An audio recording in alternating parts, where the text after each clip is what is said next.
ఏలూరు జిల్లా జంగారెడ్డిగూడెంలో ఓ కొండముచ్చు విద్యార్థులతో జతకట్టింది. వారితో కలిసి సందడి చేసింది, ఆటలాడింది, కరచలనం చేసి మిత్రత్వాన్ని చాటుకుంది. అందరితో కలిసి ఒకే పల్లెల్లో భోజనం చేసింది. దాంతో ఆ విద్యార్థులు ఎంతో ఆనందాన్ని వ్యక్తం చేశారు. జంగారెడ్డిగూడెం జిల్లా పరిషత్ ఉన్నత పాఠశాల వద్ద మధ్యాహ్న భోజన సమయంలో హైస్కూల్కి అతిథిగా ఓ కొండముచ్చు చేరుకుంది. తన హుందాతనాన్ని ప్రదర్శిస్తూ విద్యార్థుల చెంతకు చేరుకుంది. కొద్దిసేపు విద్యార్థులతో ఆటలాడింది.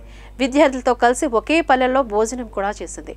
ఒకే పల్లెల్లో విద్యార్థులతో కలిసి కొండముచ్చు భోజనం చేసిన సంఘటన స్థానికులను అబ్బురపరిచింది.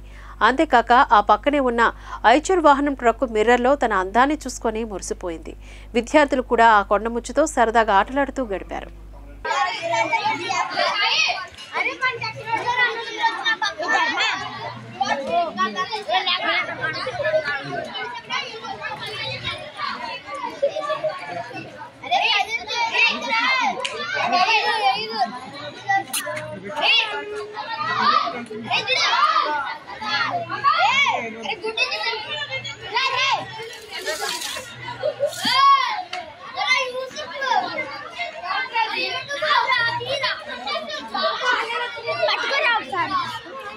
సంకల్ప యాత్ర చేపట్టిన ముఖ్య ఉద్దేశం ఏమిటంటే కేంద్ర ప్రభుత్వం దేశవ్యాప్తంగా పేద ప్రజల కోసం అనేక సంక్షేమ పథకాలు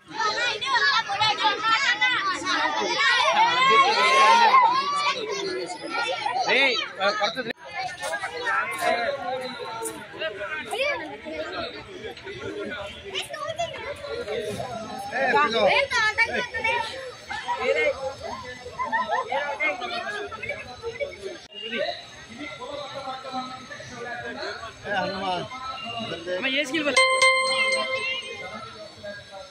कम लोग हैं